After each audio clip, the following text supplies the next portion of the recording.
Ang atong lesson igsoon, to be pleasing to God. To be pleasing to God. Sao na to paghimo na kita manging kahimutan at ubangan sa Dios. Igsoon bisag kontrahon kita sa mga tao importante nga kita naa sa tubangan sa Dios, di ba? Nga ang Dios nalipay ka nato.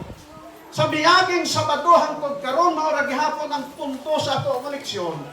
Nang Ginoo nahigugma sa matag usa ka tawo baya. Nung nato na dili lang kay kita nga mga Adventista higugma sa Dios. Bisan kinsa ka nga tao igsoon, bisan unsa ka makasasala nga tao, bisan naa ka pa sa ditro mga igsoon, ug unsa pa dihang imong gibuhat, ang Ginoo naghigugma o nagpangga kanimo. Walay usa nga walay gihigugma sa Ginoo. Saman sila nga sa John 3:16, for God so loved the world. Why ang Biblia nagsulti nga ang Ginoo higugma lang sa mga Adventista. Walay. For God so loved the world. Ano sa'yo sunod? That He gave His only begotten Son. That whosoever, tanawa ha, ang bisan kinsa mga igsoon, nga mutuo kaniya, saan? Makaangkon sa kinabuhing walay. Tanawa no? Tanan kita higugmas Ginoo. No? Tanan kita higugma. Apan ang problema kung dili nato dawaton ang gugma sa Dios. Sama ra gud sa siga sa adlaw, ang adlaw nagasiga ay bisan kinsang tao. Di gyud na maundang ang siga sa adlaw igsoon, pero pwede ni muli kayan ang siga. Di ba? Tanawa karon pwede kayan nato diri ta silong. Ang Dios na higugma ka nato, pero pwede nato nga isalikway ang gugmas Ginoo. Ug higugma siya, dili gihapon mawala niyang gugma. Hinumdum kamo sa ato nga diri sa ilustrasyon sa prodigal son. Kining prodigal son, so ako'y wali ini, ikapilan nako na nga iuluhan nako, welcome home, my son. Kining prodigal son, o anak na mo si kunapod pas Biblia, nangayo siyang amahan nga kuhaon ang iyang bahin. Pero ang amahan, makita nato dire nga, unsa kuno ang amahan? Lagsik pa, oy, pasilan, pagkalagsik pa sa amahan. Pero ang anak, nangayo na kuhaon niyang bahin, legal, illegal. Sa inyo kaha, illegal, oy. Ang amahan, ato balikon, ang tag-iya sa propita igsoon, bisag na ICU pa na siya gapon ang legal owner. Not unless na maghimo siya sa gitawag nga last will and testament. Pero kining anak na mosikon, gipangayo niya ang iyang bahin, ang record, gihatag taon sa amahan. Kaya ang amahan diri igsoon nagrepresentar sa atong Dios. Unya sa paghatag sa amahan siyang bahin siya nagpalayo. Pinakalisod na nagkuha sa bahin. Unya pagkuha sa bahin, nagpalayo. Buti pa sa buti igsoon ang iyang relasyon sa iyang amahan nawala na gyud. Dili sa gusto makakita siya ang amahan. Dili sa gusto nga maymayan sa iyang amahan. Dili siya gusto sa mga tambag sa iyang amahan. Diba? Pero sa mga tabo, doon na ba'y anak nga masupilon nga maayo magtan? Isa sa ato lang dirikot. Doon na ba'y anak nga masupilon maayo magtan siya pinabuhi? Wala oy! Dagaan ta. Pero siya, di gamaan dyan. Dato sa layong dapit, oy, gusto na siya makigsalo sa baboy. Kay gutom yun sa kaayo. Isog tayo, no? Nanagutom din, pero di kalisod na.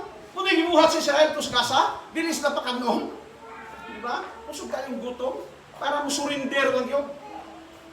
Kining bataa, nakaanggo nga mubalik siya sa iyang amahan. Tanawa ha? Mubalik siya sa iyang amahan. Pagbalik niya sa iyang amahan, sa atong tawhanon, malagmit, nga isalikway ka sa amahan. Ikuha ko nimo. Isalikway ko nimo ang ginikanan. Apang, lahi ang nahitabo. Ang iyang tuyo unta, nga, dili sa isipon nga anak, kundi usa siya kasulubuon na lang. Ang importante na ano ko, no? Makakaon lang siya. Makakaon lang siya. Ang isuon, sa tawhanon, amahan ko to. Di yun tumutakan. Pero ang kinanami din, makita na to, na sa pagbiya sa anak, ang amahan, nahidlaw na. Ito nga nahidlaw siya. Gimingaw na. Gimingaw ang amahan siya anak nga naman. Tungod kay gipangga niya.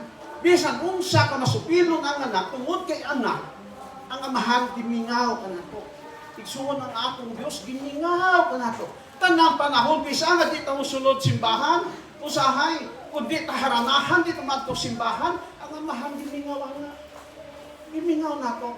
Di balik ang iyang anak, kung balik. Layo pa lang Di dagan ang amahan, tagdagan sa amahan.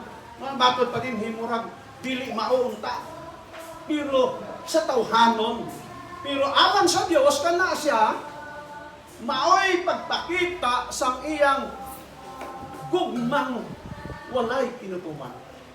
Dili kay gugmang yun sa tukno, giha.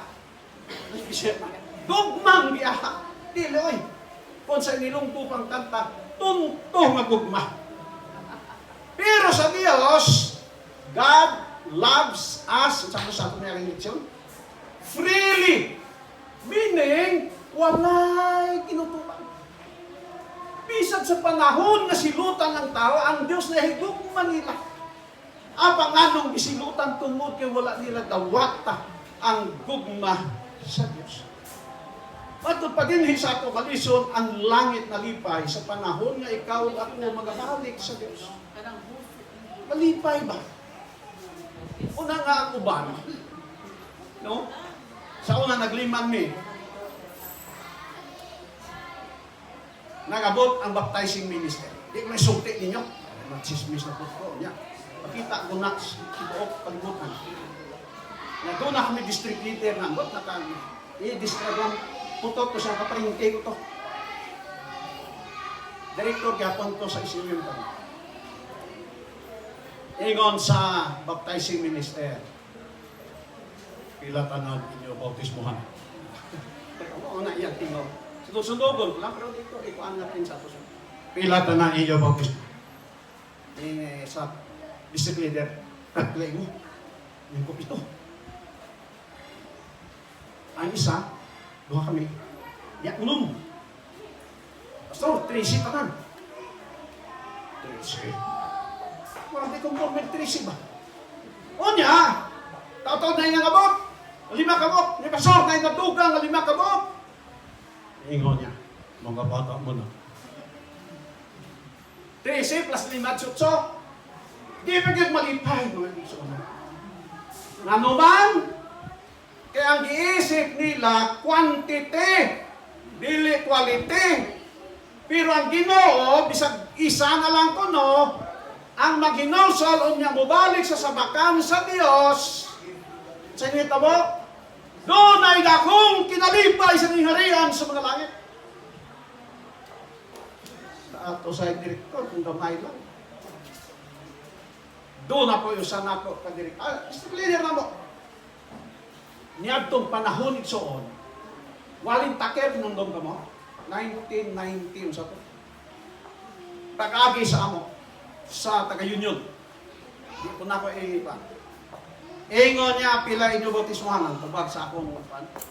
Sa among district leaders niya, 70 yun din. 70, tibuok, district na. Sa una, ang usang district, Lang, Tulunan, Matalam, Kabakan, Carmen. 70 na bautismo. Ang kandidato na mo sa bautismo, apil to akong kamagulangan na dito sa Ulaer bautismo. Ulaer, Jensan. Ingon sa taga-yun yun.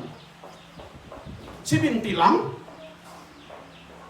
Pero sa tuwag sa district leader, Pero elder, quality.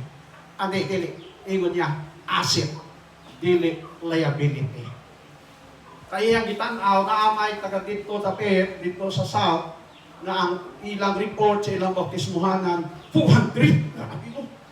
Hindi mga amigo ko ng mga karaang pastor. Kurang walay, usan na wala kailan ako. O, asa imo?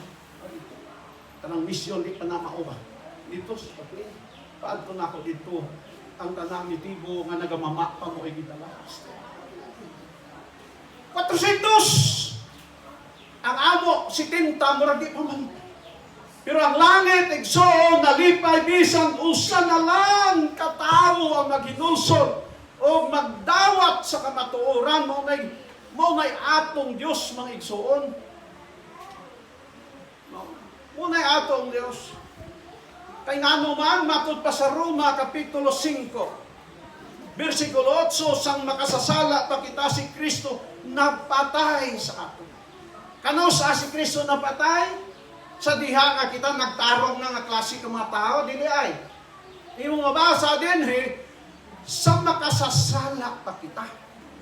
Sa wala pa kita makahinuso, sa wala pa kita mudawat sa Ginoo, si Kristo nagpakamatay na alang kanimo o alang kanako mga kaigsoon.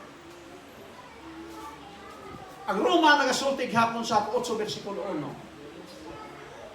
Kang Kristo walay usa nga gitagudilya. Ang mas siya tagudili ana sa pan sa inilunggo. Basahan ko no kay lisod hindi ta Bisaya. Usay mag-Bisaya ba to? Ang Bisaya man to pero kun sa linungan pa lagdos lang. Nang di kayo hinog no, di kayo luto. Roma 8 versikulo 1, unsa man kuno? Karon dili na pakasadon kadtong nahiusa kang Kristo. Di na pakasadon. Sa ato pa, kung nahiusa ka na kay Kristo, dili ka na ihapon nga makasasala. Pero actually, utod makasala ta hindi. Okay? Kasala ta oy. Kinsa may mangutana, kinsa may tarong yun nato dire. Bisan tinuod karon nga dugay na ta Adventista. Ako igsoon 1974 ko bautismohan. Pila ko ay karon? 74 to. Na 2024. 50 years na no? Dugay na kaya? Dito sa Palawan? Mungutan ako ninyo sa kadugayan nato nga na Adventista. Nahurot na nato kanta ang tanan ng mga lawiton. Daghan na memorize na tekstos Biblia. Pero mangutan ako ninyo, kinsa ka nato din dili makasasala. Ha? Tanan ta makasasala gapon hangtod karon nitso.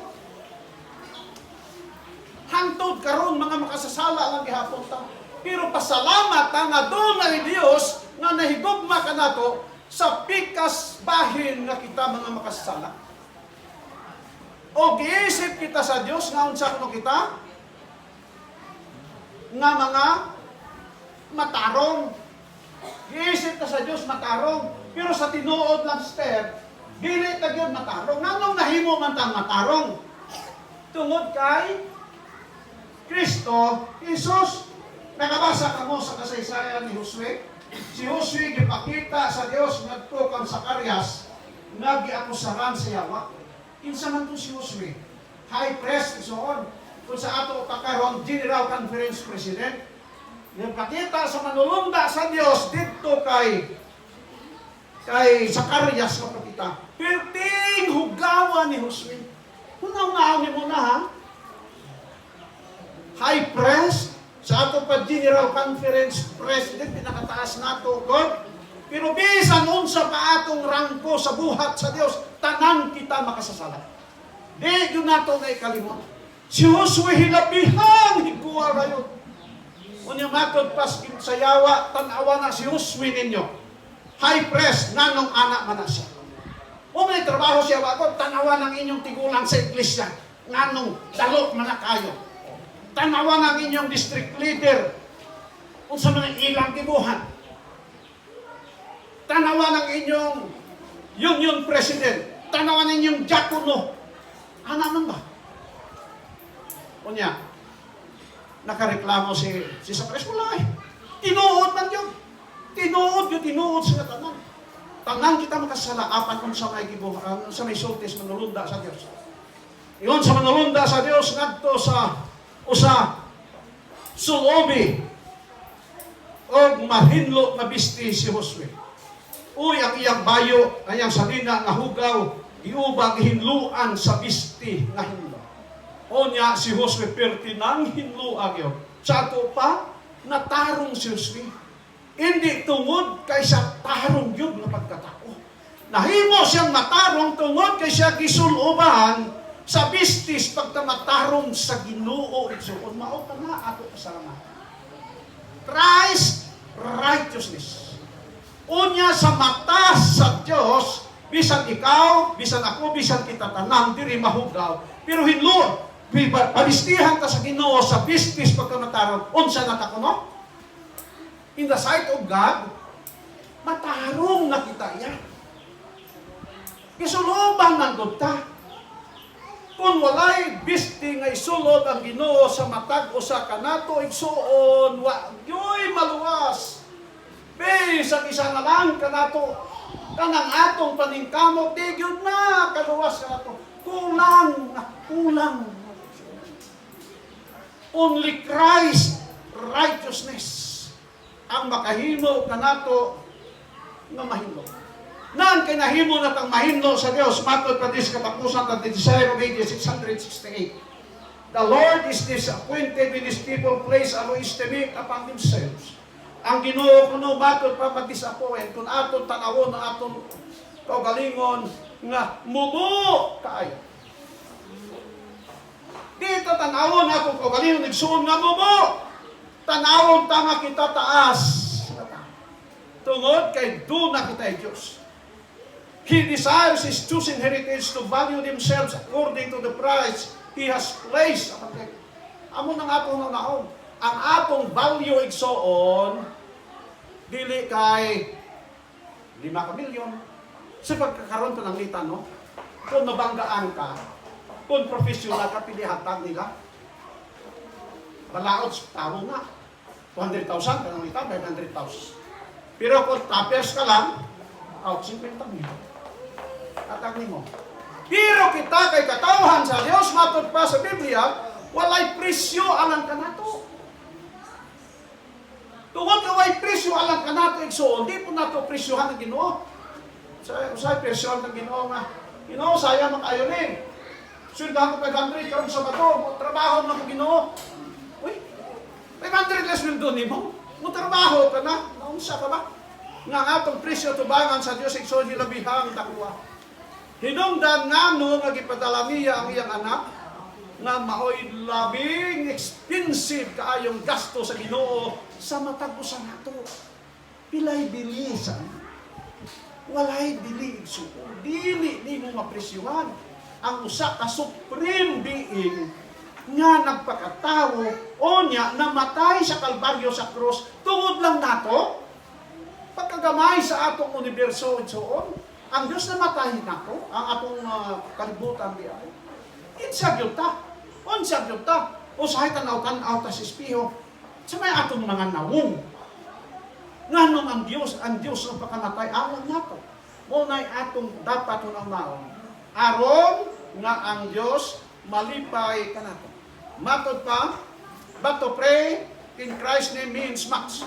It means that we are to accept His character, manifest His Spirit, and work His works. Unsa kuno? Igsoon, nagkahulugan kini nga dawaton nato ang iyang karakter. To dawaton nato iyang karakter, meaning, ang atong karakter sama sa karakter ni Jesus. Ang karakter ni Jesus igsoon, mo na ato isulob, bisan pati no kita makasala. Unsa man ang mga karakter? Pagkadaghan, di ba? Si Jesus, dili, bagulbulan. Bisa kung saan siya. Usahay kita, punay amutan sa iglesia, perteng bagulbol. Tawag di. Inoday. Unay kanta sa mga emblem singers, ang sang to? Bagulbulan. Bagulbol sa buntag, bagulbol sa hapon, bagulbol sa Domingo, sa Sabado, sa Lunes, sa Martes, tanang adlaw, bagulbol. Sayo rin so, huwag maluwas, bagulbulan ko.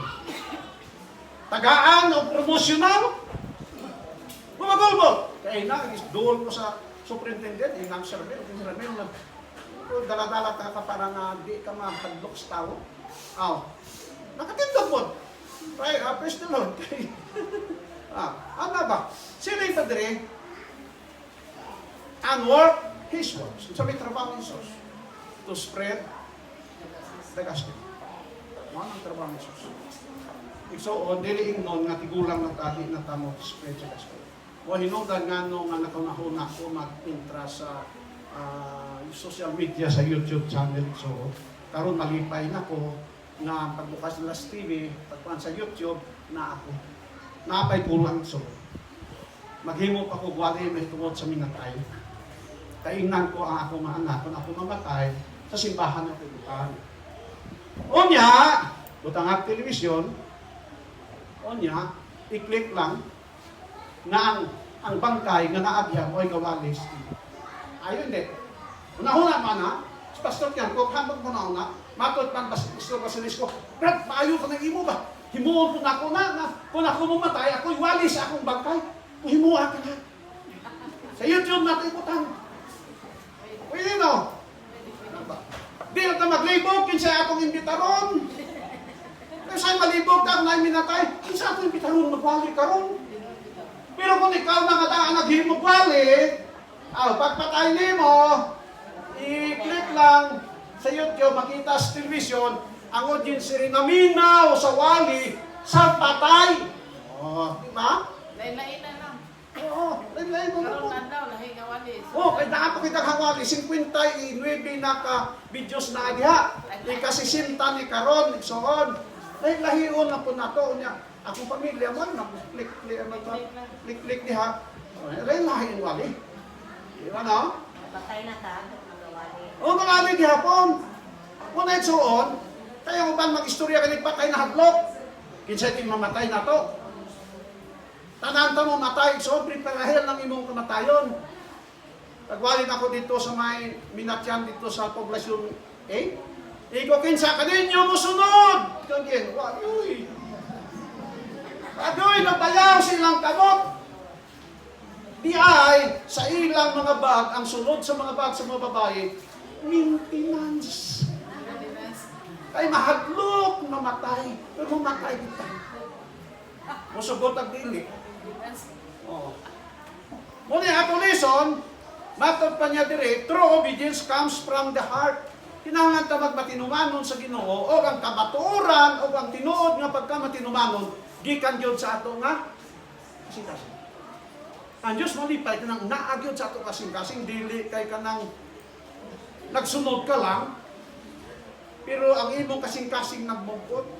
Ngadto ka lang simbahan tungod kay ang imong amahan, imong inahan, imong igsoon at dentista.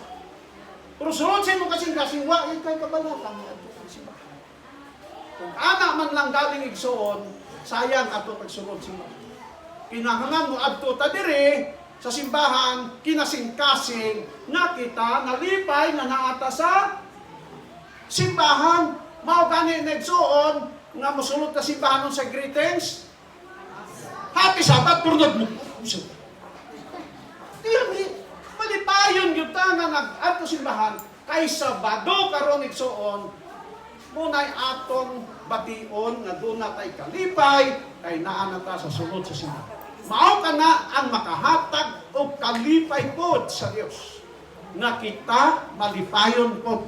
Muhatag tag atong mobalik ka sa atong ikatulo, nga malipayon pod ta. Muhatag ta sa atong amo kung tunay pilusip, malipayon ta. Manilig ta simbahan, malipayon ta. Di ka manilig ta simbahan, sige bukod, katakami bugat, ako magyud sa ligal, may usam na sila mga. Kung nagbungkot ka man lang nanilhig simbahan, ayaw na lang panilhig, so kay imbes panalangin, paghimaraot, ato madawak ikan sa Diyos. So, ang Kristohanon igsoon, ang Dios malipay kanatong tanan kung kita nalipay po sa pag-alagad sa Ginoo. Mao na ning takna sa kagaw. Ako magayon kaninyo. Happy Sabbath, igsoon. Happy Sabbath. Tanga ba? Nagignahunan sa Dios. God bless. Please subscribe. Please subscribe. Please subscribe. Please subscribe. Please subscribe. Please subscribe.